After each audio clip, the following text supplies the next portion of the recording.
Hi guys, welcome back to my channel. Welcome back to one more daily vlog. ఈరోజు ఒక special day because మేము కొంచెం వెకేషన్కి వెళ్తున్నాం అనమాట. ఇది ముందుగానే నేను రివీల్ చేయలేదు కదా, సో అది ఎక్కడికి వెళ్తున్నాం ఏంటి అనేది వ్లాగ్ చూస్తూ ఉండండి. సో నేనైతే ఎక్కడికి వెళ్తున్నా అనేది నేను మీకు చెప్తాను. సో ఇప్పుడైతే మా బుడ్డోడు వచ్చాడు. అప్పుడెప్పుడో వినాయక చవితికి వచ్చాడండి. ఆ తర్వాత మళ్ళీ అంటే వచ్చింది సో వచ్చిందనమాట. అండ్ ఇప్పుడు కొంచెం సన్నగా అయిపోయింది, కొంచెం పెరుగుతుంది కదా, అందుకోసం. సో మా బుడ్డోడు వచ్చిన తర్వాత మా ఇంటికి ఒక మంచి కళ అయితే వచ్చింది. వాడు రావడం అంటే పాప మొత్తం అల్లరి చేస్తుంది అనమాట. సో చిన్నపిల్లలు మా ఇంట్లో కొంచెం తక్కువ కదా, అందుకే పిల్లలు రాగానే కొంచెం మంచిగా సందడిగా చేసే పని కూడా ఆగిపోయింది. సో నేను కూడా అప్పుడే ఆఫీస్ నుంచి వచ్చాను, ఇంకా వీళ్ళు కూడా అప్పుడే వచ్చారనమాట 6:30. రావడం అందరూ ఈ బిడ్డదాని చుట్టే తిరుగుతూ ఉన్నారు, అంటే బాగా ఆడుకుంటున్నారు అనమాట. సో అది కొంచెం మా ఇంట్లో చిన్నపిల్లలు కొంచెం క్యూట్గా, అంటే మా తమ్ముడు పిల్లల తర్వాత మళ్ళీ బిడ్డదే కదా, సో అందుకే పిల్లలందరూ కలిసి వీళ్ళ దగ్గర పిల్లలు పెద్దలు అందరూ దీని దగ్గర అయితే ఆడుతున్నారనమాట. సో చిన్నపిల్ల కదా, అందుకోసం ఏదో రావడం ఏదో ప్రేమతో పిల్లలందరికీ ఏదో తినిపించాలా అని చెప్పేసి తినిపిస్తున్నారు. సో ఇక్కడైతే ఇంకా పిల్లలు ఊరు వెళ్ళే ముందు హోంవర్క్స్ అన్నీ, అంటే సంక్రాంతి హాలిడేస్ అయితే స్టార్ట్ అయిపోయాయి కదా, ఇంకా పిల్లలు ఇంటి దగ్గర ఉన్నారనుకోండి ఇంకా ఇల్లు వీకి పందిరి వేసేస్తారు. సో అప్పుడప్పుడు పిల్లల్ని బయట తిప్పుతూ ఉండాలి కాబట్టి సో ఈరోజు అయితే మేము వేరే అవుట్ ఆఫ్ స్టేషన్కి వెళ్తున్నాం అనమాట. సో చాలా ఇంట్రెస్ట్ అండి, నేను ఎప్పుడు వెళ్ళలేదు, ఇదే ఫస్ట్ టైం అనమాట వెళ్ళడము. సో అంత లాంగ్ జర్నీ ఇదే ఫస్ట్ టైము వెళ్ళడము. అండ్ అమ్మ మేము ఊరికి వెళ్తున్నామని చెప్పేసి అమ్మ వచ్చేటప్పుడు అత్రాసలు, అంటే ట్రావెల్ చేస్తున్నారు కదా, అత్రాసలు అయితే తింటారని చెప్పేసి పాపం ప్రేమతో తీసుకొచ్చి చేసి పెట్టిందనమాట. అంటే ఇంతకుముందు నేను చెప్పాను అత్రాసలు పాకం పట్టడం అంటే అంత పర్ఫెక్ట్గా నాకు సరిగ్గా కుదరడం లేదు, ఒక్కోసారి గట్టిగా అయిపోతుందని చెప్పేసి అమ్మకి పట్టించి పెడతాందేమో అని చెప్పాను అనుకున్నాను. బట్ అమ్మని చేసి ఇచ్చేసారనమాట. సో వచ్చి ఇచ్చేసి ఇంకా మేము ఊరు వెళ్తున్నాం కదా జాగ్రత్తగా అని చెప్పేసి, మామూలే కదా పెద్దవాళ్ళు ఎవరైనా జాగ్రత్తలు చెప్పి వెళ్తుంటారు. అండ్ మా అమ్మమ్మ కూడా వచ్చిన్నారనమాట.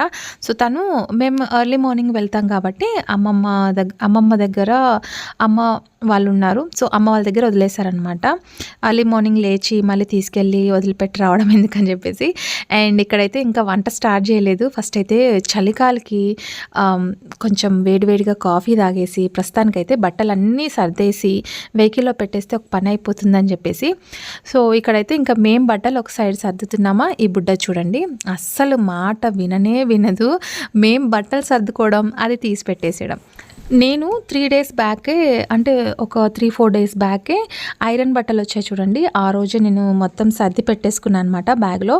బట్ అయినా సరే ఏదో ఒకటి మర్చిపోతూ ఉంటామని చెప్పేసి ముందుగానే, అంటే లాంగ్ జర్నీ కదా, సో మళ్ళీ మనం ఏమన్నా మిస్ అయిపోతే అక్కడ మళ్ళీ మనకు దొరకదు కదా అని చెప్పేసి, సో ఇక్కడే అన్నీ ఒకసారి మళ్ళీ తీసి మళ్ళీ చెక్ చేసుకొని అంటే ఎవరి బ్యాగులు వాళ్ళవేనండి, అన్నీ ఒకే దాంట్లో పెట్టేస్తే సో వీళ్ళు మొత్తం క్లమ్జీగా చేసేస్తారు, ఒక చోట ఉండాల్సినవి ఒక చోట ఉండవు. సో అందుకే ఎవరి బ్యాగులు వాళ్ళకి అప్పచెప్పేయాలని చెప్పేసి. అండ్ ఈ దాని బ్యాగ్ కూడా, సో దీని బ్యాగ్ కూడా సపరేట్, ఆ హ్యాండ్ బ్యాగ్ కనిపిస్తుంది కదా, సో దాంట్లో దాని ప్యాంపర్లు మొత్తం ఉన్నాయన్నమాట, సెర్లాక్ మొత్తం దాంట్లోనే పెట్టేసుకుంది. ఎందుకంటే తను కూడా జర్నీ చేస్తుంది కదా, తనకు ఒక లగేజ్ ఉండాలని చెప్పేసి, సో తన లగేజ్ తనకి సపరేట్గా పెట్టేశాము. సో ఎంతసేపటి నుంచి తెలుసా, మేము అంటే లిటరలీ 1 hour నుంచి మొత్తం సర్దుతూ ఉన్నాం. ఎర్లీ మార్నింగ్ లేయాలి, 2కి అంతా లేయాలి కాబట్టి కొంచెం ఎర్లీగా బ్యాగ్స్ అన్నీ సర్ది పెట్టేస్తే వెహికల్లో పెట్టేసామనుకోండి, సో కొంచెం మనకి నెక్స్ట్ డే మార్నింగ్కి స్నానాలు అవి చేసేసి ఇంకా ఎంచక్క బయలుదేరొచ్చు అని చెప్పేసి. ఎర్లీగా వెళ్తేనే మనం ఎర్లీగా రీచ్ అవుతాం కదా, సో అందుకోసం ఇంకా ఇక్కడ బ్యాగ్ అయితే ఎవరిది వాళ్ళది పెట్టేస్తున్నాం. చాలా హ్యాపీగా ఉందండి అందరితో కలిసి వెళ్ళి, అంటే వెకేషన్ అంటేనే అందరితో కలిసి వెళ్తేనే అదొక సరదా. సో పిల్లలు కూడా కొంచెం మంచిగా జాయ్గా ఉంటారు కదా అని చెప్పేసి. సో అది మనం పిల్లలతో వెళ్తున్నామంటే కొంచెం లగేజ్ ఎక్కువగానే ఉంటుందిలేండి. అందులో చిన్నపిల్లలు కదా, చిన్నపిల్లలతో వెళ్ళేటప్పుడు మనవన్నా కొంచెం డ్రెస్సెస్ అవి కొంచెం సెగ్రిగేట్ చేసి పెట్టుకుంటామేమో, కానీ పిల్లలు మటుకు కొంచెం ఎక్కువ శాతం పెట్టుకోవాలి, లేదనుకోండి వాళ్ళకి ఇబ్బంది అయిపోతుంది. మనకంటే అక్కడ షాప్స్ అవి ఉన్నా కూడా సెట్ చేసేసుకోవచ్చు. బట్ ఇక్కడ పిల్లలకి తక్కువైతే ఇబ్బంది కదా. అంటే మనకి లగేజ్లో ఫస్ట్ మెడిసిన్ పడాలి. ఎందుకంటే లాంగ్ వెళ్తున్నప్పుడు మనకి మెడిసిన్ ఖచ్చితంగా ఉండాలి.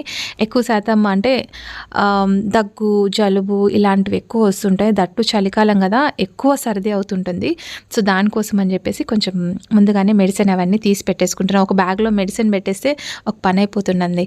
లేదంటే కొంచెం టెన్షన్, లాంగ్ జర్నీ అన్నప్పుడు ఒక టెన్షన్, ఆ టెన్షన్ ఏం పడద్దు, ఫ్రీగా వెళ్ళాలి. మంచిగా మనం ఎక్కడైతే వెళ్తున్నామో అక్కడ మంచిగా ఎంజాయ్ చేసి రావాలి. అంతేకాని ఇట్లాంటి టెన్షన్లన్నీ పెట్టుకుంటే పెద్ద హెడేక్. ఇంకా నేను వంట కూడా స్టార్ట్ చేయలేదండి. ఫస్ట్ లగేజ్ మొత్తం సెగ్రిగేట్ చేసేసి పక్కన పెట్టేస్తే వంట స్టార్ట్ చేయాలి. పాపం వాళ్ళు అంటే ఆఫ్టర్నూన్ 2 o'clockకి, అంటే ఇక్కడేలేండి ఒక 3-4 hours జర్నీ అంతే. సో వాళ్ళు వచ్చేసరికి మధ్యాహ్నం ఎప్పుడో తినింటారు కదా. ఈ చలికాలం కొంచెం వేడిగా చేస్తే బెస్ట్ అని చెప్పేసి ఇంకా నేనైతే వంట స్టార్ట్ చేయలేదు. వాళ్ళు వచ్చిన తర్వాత వంట స్టార్ట్ చేద్దామని చెప్పేసి, చలికి మామూలుగానే మేము బాక్స్ తీసుకుపోయేది చల్లగా తీసుకెళ్తాము. సో మళ్ళీ వచ్చిన తర్వాత కూడా చల్లగా తినాలంటే కొంచెం చలికాలం ఇబ్బందిగా అనిపిస్తుంది. అందుకే మీరు వచ్చిన తర్వాత వంట స్టార్ట్ చేస్తా అని చెప్పేసి ఇప్పుడైతే నేను తోటకూర ఇగురు అండ్ టమాటా రసం అయితే పెట్టేస్తున్నా. సో నేను మార్నింగ్ బాదం పప్పు అవి నానబెట్టి పెట్టిన్నానండి. అవి పిల్లలు ఎవరు తినలేదు, మేము కూడా మర్చిపోయాము, పిల్లలు కూడా మర్చిపోయారు. సో ఇప్పుడు అది అందరూ తినేస్తే ఓ పని అయిపోతుంది. లేదంటే వెళ్ళేటప్పుడు చిన్న చిన్నవి ఇన్సెట్స్ ఏవైనా సరే మర్చిపోతే చిన్న చిన్న ఇన్సెట్స్ కొంచెం ఎక్కువ అవుతాయి. ఇంట్లో వాటర్ అవన్నీ ఎక్కడ పడితే అక్కడ సామాన్లు క్లీన్ చేసుకోకుండా ఒక్కోసారి మర్చిపోయి అట్లే పెట్టేస్తాం కదా. ఆ చిన్న చిన్న ఇన్సెక్ట్స్ వచ్చేసరికి ఫ్యామిలీని పెద్దగా చేసేస్తాయి. దాని గోల భరించలేమండి. ఇంట్లో ఒక్కటి వచ్చిందా, ఒక్కటి రావడం పాపం మొత్తం ఫ్యామిలీని అంతా సెట్ చేసేస్తుంది అనమాట. సో అందుకే అలాంటివి ఏం లేకుండా ఫస్ట్ వంట చేసేసి ఫటాఫట్గా తినేసి ఇవన్నీ క్లీన్ చేసి పెట్టేసుకుందామని చెప్పేసి ఏం చేయాలో అర్థం అవ్వలేదండి. తోటకూర పాడైపోతుంది మళ్ళీ మనం వచ్చేసరికి. అందుకే టమాటాలు కూడా కొంచెం ఇప్పుడైతే తక్కువ రేటు ఉన్నాయి కాబట్టి ఇవి టమాటా చారు చేసేసి తోటకూర ఇగురు పెట్టిద్దాం అనుకున్నా. చాలా బాగుంటుంది టేస్టీగా తోటకూర ఇగురు. అంటే ఉల్లికారం వేస్తాం కదా, ఇంతకుముందు రెసిపీ షేర్ చేస్తున్నాను. సో ఉల్లికారం వేసి తోటకూర మగ్గిస్తే రైస్లోకి, చపాతీలోకి, నేనైతే చపాతీ చేసుకుంటానండి, రైస్ అయితే తినను. ఎందుకంటే అర్లీగా లేయాలి కాబట్టి చపాతీ బెస్ట్, ఈజీ డైజెస్టింగ్ అవుతుంది. ఒక్కటి తిన్నా చాలు. ఒక బనానా అండ్ చపాతీ తినేస్తే నాకు ఇనఫ్ అనమాట. అండ్ టమాటా రసం కూడా పెద్దగా ఏం పట్టదు. టమాటాలన్నీ కట్ చేసి దాంట్లో వేసేసి ఉప్పు, కారం, పసుపు వేసి కొంచెం విజిల్ వచ్చేంత వరకు అట్లా విజిల్ వచ్చిన తర్వాత మొత్తం రామేసి పోపు పెట్టేసి టమాటా అది రసం పౌడర్ ఉంటుంది కదా, సో రసం పౌడర్ వేసేస్తే అంతే. ఇంకా అంతకు మించి ఏం లేదు. చాలా టేస్టీగా ఉంటుంది. కాకపోతే మనకి టైం లేనప్పుడు కుక్కర్లో ఉడికిస్తూ ఉంటాను అనమాట, అంతే.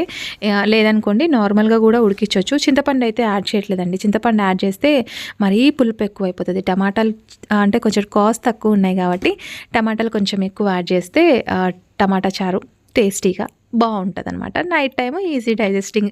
కొంచెం అంటే గట్టి పప్పు అలాంటివి అయితే ఇబ్బంది. ఇలా చారు ఐటమ్స్ అంటే ఈజీ డైజెస్టింగ్ అని చెప్పేసి నైట్ అంటే నెక్స్ట్ డే జర్నీ చేసేటప్పుడు ముందు రోజు ఇలా ఈజీగా డైజెస్ట్ అయ్యేటివి అయితే బెస్ట్ అని చెప్పేసి.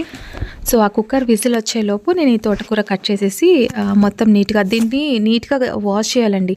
లేదంటే దీని లోపల గడ్డి అలాంటివన్నీ ఉంటాయి అండ్ డస్ట్ కూడా ఉంటుంది. బయట కొంచెం నీట్గా చూసి ఆకు తీసి, ఈ తోటకూర కట్టింగ్ అంటే నాకు చాలా చిరాకు అసలు.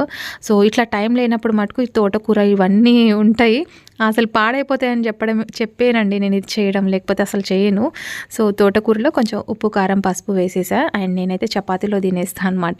సో ఫైనలీ రెసిపీస్ అయితే రెడీ అయిపోయింది. వితిన్ మినిట్స్లో అయిపోతుందండి, మాట్లాడుకుంటూనే అయిపోతుంది. ఇక్కడ బుడ్డది చూడండి, బుడ్డది అస్సలు మమ్మల్ని భోజనం కూడా చేయనట్లేదు అనమాట. అంత విసిగిచ్చేసింది. అదే వడ్డిస్తుందంట, అదే అన్నీ చేస్తా అని చెప్పేసి. సో ఫాస్ట్గా ఇది తినేసి ఇంకా లగేజ్ అవన్నీ మనం ప్యాక్ చేసి వెహికల్కి పెట్టేసేయాలన్నమాట. సో అందుకే కొంచెం అర్లీగా తినేస్తున్నాం. 8 o'clock అంతా. యాక్చువల్లీ మా డిన్నర్ టైము 7:30, 8 అంతా అయిపోతుంది.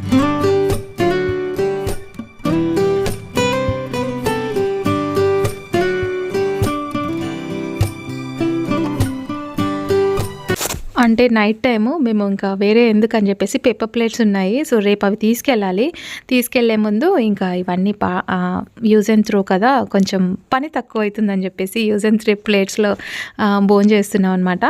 సో తిన్న తర్వాత ఇంక ఇక్కడ వెహికల్లో అందరూ అంటే ఒక 4 ఫ్యామిలీస్ అని చెప్పాను కదా, అవన్నీ అందరు కలిపి లగేజ్ పైన కట్టేస్తే ఎర్లీ మార్నింగ్ కొంచెం ఈజీగా ఉంటుంది, త్వరగా బయలుదేరొచ్చు అని చెప్పేసి సో లగేజ్ అంతా పైన ప్యాక్ చేసి పెట్టేస్తున్నారు. అంటే పడిపోకుండా రేపటికి హడావుడిలో మర్చిపోతాము అని చెప్పేసి నైటే పూజ కూడా చేసేసామన్నమాట వెహికల్కి.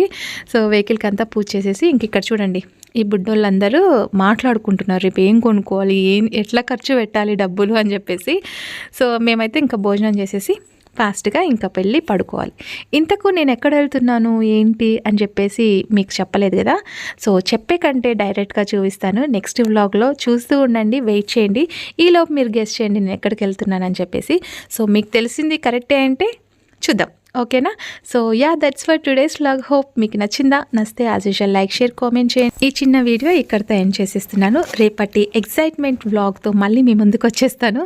అంతవరకు stay positive, stay healthy and be kind to everyone. కొత్త వాళ్ళు ఎవరైనా చూస్తుంటే సబ్స్క్రైబ్ చేయడం మర్చిపోద్దండి. Thanks for watching. Bye guys, take care.